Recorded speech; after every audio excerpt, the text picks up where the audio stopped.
was gone. Turns out, they secretly invested it in my brother's dreams. Hey everyone, if you're enjoying these stories and want to support the channel, don't forget to hit that subscribe button. It's completely free, takes only a second, and helps me bring you even more awesome content like this. Now let's start the video. OP starts by saying, when I got the acceptance letter from my dream college, it was one of the happiest days of my life. I'd worked so hard to get to this point, pulling all-nighters, spending my weekends in the library, skipping out on parties to ace every exam. This was the payoff, the validation of years of effort. The engineering program was one of the best in the country, and I was so ready to start this new chapter. I imagined myself walking across campus, moving into the dorms, meeting new people, and diving headfirst into challenging coursework. The first person I told was my mom. She gave me a big smile, hugged me, and said she was proud. My dad nodded and said, "That's my boy." In that way he always did when I accomplished something he liked to take credit for. Everything seemed fine at first, but when I brought up the tuition, their reactions weren't what I expected. I still remember sitting at the kitchen table with them. I had my acceptance packet laid out, showing them all the details about costs and scholarships. I was excited, maybe a little nervous, but I thought we were just going to figure out the logistics together. That's when my dad let out this big sigh. "We just don't have the money for college right now, son," he said. For a second, I didn't understand. "What do you mean?" I asked. I thought there was a fund for this. My dad started rambling about how the economy had been tough lately. My mom chimed in, mentioning my brother's medical bills. It was like they had rehearsed the excuse because they passed the explanation back and forth like it was a relay race. The more they talked, the more obvious it became that this wasn't news they had just discovered. "But you've always said you've been saving since I was a kid," I said, trying to keep my voice steady. "You always told me not to worry because you were setting money aside for college." My mom couldn't meet my eyes. She stared at her hands like they were suddenly the most interesting thing in the room. "We had to use that money for emergencies," she said softly. "Sweetie, I'm so sorry." It was like someone had punched me in the chest. I sat there, stunned, trying to process what they were saying. Sure, I knew my brother's health had been bad for a while. He'd been diagnosed with a chronic condition a few years back, and the treatment couldn't have been cheap. But I still didn't understand how everything could just be gone. "Maybe you could take out some loans," my dad suggested, "or start at community college and transfer later. Lots of people do that." I nodded, but it was automatic. My head was spinning. I had worked so hard, had done everything right, and now I was supposed to settle for something less? I didn't even know what to say to them. I just mumbled, "Yeah, I'll figure something out," and left the room. For the next few weeks, I threw myself into researching financial aid and loan options. I started looking into cheaper schools, even though it felt like giving up on my dreams. But the more I thought about it, the more something didn't sit right with me. My parents had always been so supportive of my education before. They were the ones who pushed me to aim for top colleges, to join clubs, and take AP classes. Now they seemed almost indifferent, like my future wasn't their problem anymore. The change in their attitude was too sharp to ignore. They didn't ask about my plans, didn't offer to help me figure out alternatives. Every time I brought up college, they either changed the subject or gave me some vague platitude about how everything would work out. It felt like I had gone from being the kid they were proud of to someone they didn't want to deal with anymore. One night, I overheard them talking in the living room. My dad was saying something about my brother's big opportunity and how they needed to support him now because it's his time to shine. My mom agreed, saying she believed it was a worthy investment. At first, I thought they were talking about his medical treatment, but the way they phrased it felt off. I tried to push the doubts out of my mind, telling myself I was just being paranoid, but the seed was planted, and it kept growing. I started noticing little things, like how they perked up every time my brother called to talk about his business plans. Meanwhile, my college prospects were treated like an afterthought. Then, one Saturday afternoon, I was in my dad's office looking for a copy of my birth certificate. I needed it for one of the financial aid forms, and my mom said it was probably in the filing cabinet. As I flipped through the folders, I stumbled across one labeled with my brother's name. I know I shouldn't have opened it. I wasn't trying to snoop, but curiosity got the better of me. Inside, I found a stack of papers that made my stomach drop. It wasn't medical bills like I expected. It was an investment contract. My parents had poured a massive amount of money into my brother's tech startup. And the kicker? The date on the contract was 2 weeks before they told me my college fund was gone. My hands were shaking as I read through the details. They had invested everything they had saved for me, money they'd promised would secure my future, into my brother's business. The betrayal hit me like a freight train. All those years of hearing them talk about how important education was. All those late nights I spent studying because they told me it would pay off. And this was the thanks I got. I put the file back where I found it and left the office, feeling like the ground had been ripped out from under me. For the rest of the day, I couldn't even look at them. Every time I tried, all I could see was that folder and the lies they had told me. After finding that investment contract, I couldn't look at my parents the same way. Everything about them felt fake. Their smiles, their reassurances, even their so-called apologies about the college fund. I kept replaying that night over and over in my head. How they sat there telling me they couldn't afford to send me to school, while knowing they'd already handed my future over to my brother. At first, I thought maybe there was more to the story. Maybe they had a good reason, something I didn't understand yet. I tried to give them the benefit of the doubt, but deep down, I knew better. I started paying closer attention to their behavior. My dad seemed a little too interested in every update about my brother's company. My mom got this proud, almost giddy look on her face every time she talked about how innovative his idea was. Meanwhile, whenever I brought up school, they barely gave me the time of day. It felt like I'd been demoted from son to, what? A backup plan? A responsibility they didn't want to deal with anymore? I felt like I didn't belong in my own family. For days, I debated whether to confront them. Part of me wanted to scream at them, demand to know how they could do this to me. But another part of me wasn't ready. I needed to know the full story before I said anything, so I started digging. I spent hours trying to piece things together. I went through bank statements I found in the same filing cabinet, looking for anything that confirmed what I already suspected. I didn't want to believe it, but there it was, clear as day. The numbers matched up. Every penny they had set aside for my college fund was gone, transferred into some account tied to my brother's startup. I wasn't angry at my brother, at least not at first. I figured he probably didn't even know where the money came from. But the fact that my parents had made that choice, had prioritized his business over my education, made my blood boil. They had taken something that was supposed to be mine, something they had promised me for years, and given it to him without a second thought. Then there were the conversations I overheard. Late at night, when they thought I was asleep, my parents would talk about how the risk was worth it, and how they believed my brother's startup would pay off in the long run. My dad kept saying things like, "This is the best chance we have to set him up for life." Set him up for life? What about me? One night I couldn't take it anymore. I was sitting in my room staring at the acceptance letter from my dream college. It felt like a cruel joke now, a reminder of something I couldn't have. My stomach churned every time I thought about it. That's when I decided I couldn't keep quiet any longer. The next day, I was sitting at the kitchen table when my dad walked in. My mom was out running errands, and it was just the two of us. I figured it was as good a time as any.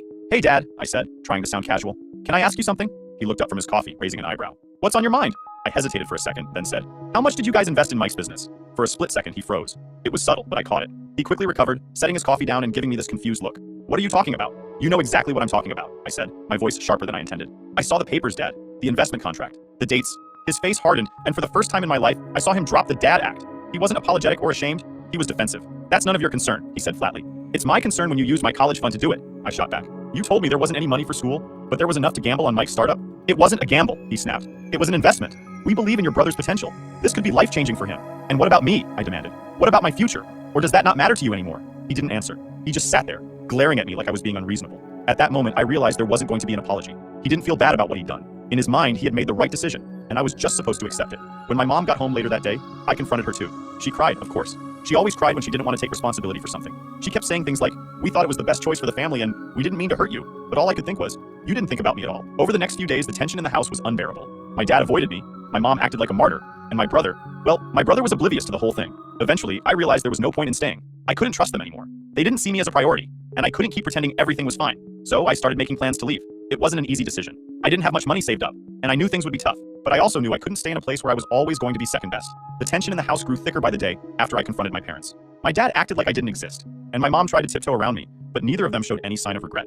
It felt like they were waiting for me to calm down and get over it, as if their betrayal was just a misunderstanding I'd eventually forget. Meanwhile, my brother, Mike, came home for Sunday dinner like everything was fine. He walked into the house with that confident, easygoing smile he always had, oblivious to the storm brewing under the surface. My parents greeted him like he was a celebrity, asking about his business and showering him with praise. I sat at the dinner table, silently fuming, watching the whole scene play out like I wasn't even there. Dinner started as it always did. My mom asked Mike about his latest progress, and he launched into a story about how his company was gaining traction. He talked about potential investors, new ideas he was working on, and how proud he was of everything he'd accomplished. My parents hung on his every word, their faces lighting up like he'd just cured cancer. I couldn't take it anymore. "So," I said, cutting through the conversation, "how much did Mom and Dad invest in your startup?" The room went dead silent. Mike froze, his fork halfway to his mouth. My dad's face turned beet red, and my mom's smile vanished in an instant. "What?" Mike asked, clearly confused. He looked between me and our parents, trying to figure out what was going on. "You heard me," I said, my voice steady but sharp. "How much of my college fund did they pour into your business?" "Enough!" my dad snapped, slamming his hand on the table. "This isn't the time or place to bring this up." "It's exactly the time and place," I shot back. "You think I'm just going to sit here and play along like everything's fine? You lied to me. You told me there was no money for school, and then you gave it all to him." Mike looked stunned. "Wait, what?" "I didn't know that money was for your college," he said, turning to our parents. "Is that true?" My mom started to stammer, but my dad cut her off. "What we do with our money is none of his business," he said coldly. "None of my business?" I repeated, my voice rising. "It became my business when you let me believe I'd have the chance to go to college. You made me think my future mattered to you, but I guess I was wrong." "Sweetie, it's not like that," my mom said, her voice shaky. She reached across the table like she was trying to calm me down. We had to make a choice.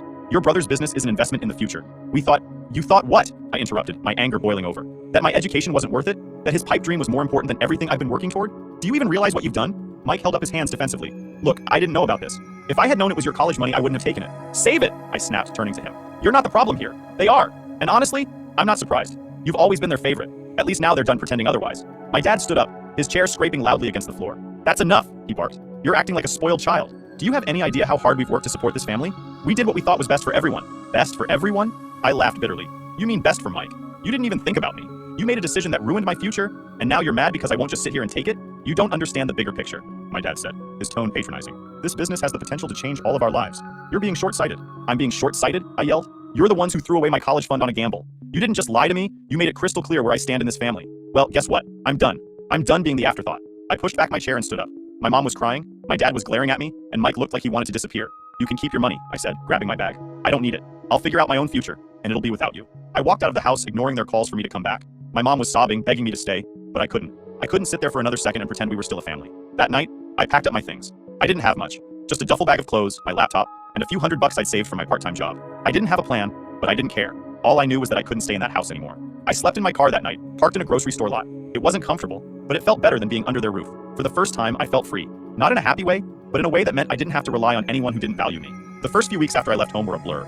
I lived out of my car, parked in random lots, and spent my days trying to figure out what to do next. I didn't have much money, just a few $100 I'd saved up from part-time jobs during high school. That money disappeared fast when you factor in food, gas, and the occasional cheap motel when sleeping in the car became unbearable. I ignored every call and text from my parents. My mom sent long, emotional messages about how she loved me and didn't want our family to fall apart. My dad, on the other hand, was all about tough love. "You need to grow up," he texted once. "The real world isn't going to coddle you." It was infuriating. He acted like I was the one who had done something wrong, like leaving was a temper tantrum and not a response to years of being overlooked and treated like I didn't matter.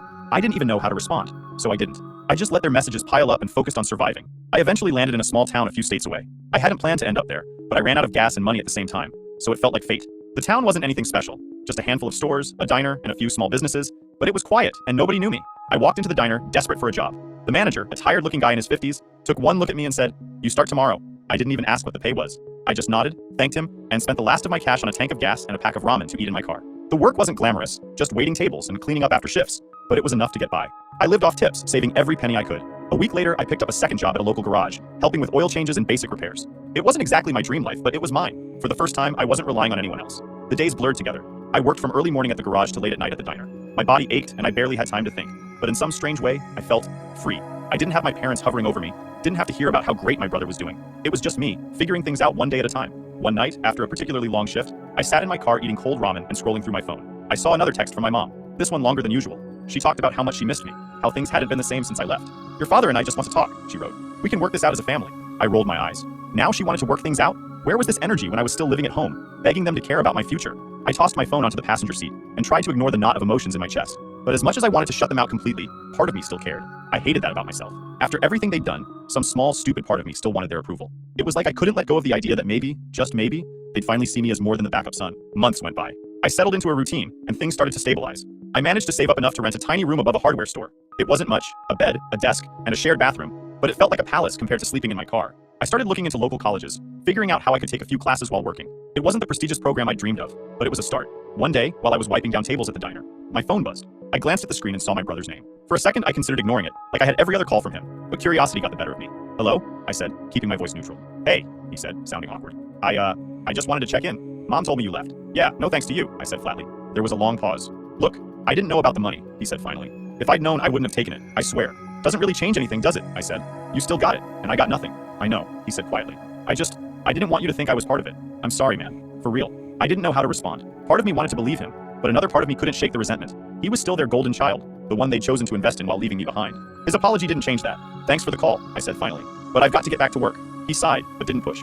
"Okay, take care of yourself." I hung up, feeling more conflicted than ever. On one hand, it was nice to hear him acknowledge the situation. On the other hand, it didn't fix anything. I was still scraping by while he chased his dreams, backed by the parents who were supposed to support both of us. That night, I sat in my tiny room, staring at the stack of community college brochures I'd picked up. I thought about all the dreams I'd had for my future, how much I'd sacrificed to get into that engineering program. It still hurt to know I'd never have that, but as I looked around the room, I realized something else. I was making it on my own. It wasn't perfect, and it definitely wasn't easy, but it was mine. Months passed, and life started to feel a little more manageable. I was working 2 jobs, scraping by in my tiny rented room, and slowly piecing together what my future might look like. It wasn't glamorous by any stretch, but I was proud of myself for making it this far. I'd gone from having everything ripped away to standing on my own, no matter how rough the road was. Then one day, out of nowhere, my phone rang. I didn't recognize the number, but I answered anyway. "Hello? It's me," said a voice I hadn't heard in months. My mom. I almost hung up. I didn't have the energy for her guilt trips or excuses, but something in her voice stopped me. She sounded different. "What do you want?" I asked, trying to keep my tone neutral. "I left your father," she said, just like that. No build-up, no preamble. I sat there, stunned. "What?" "I left him," she repeated. "I can't do it anymore.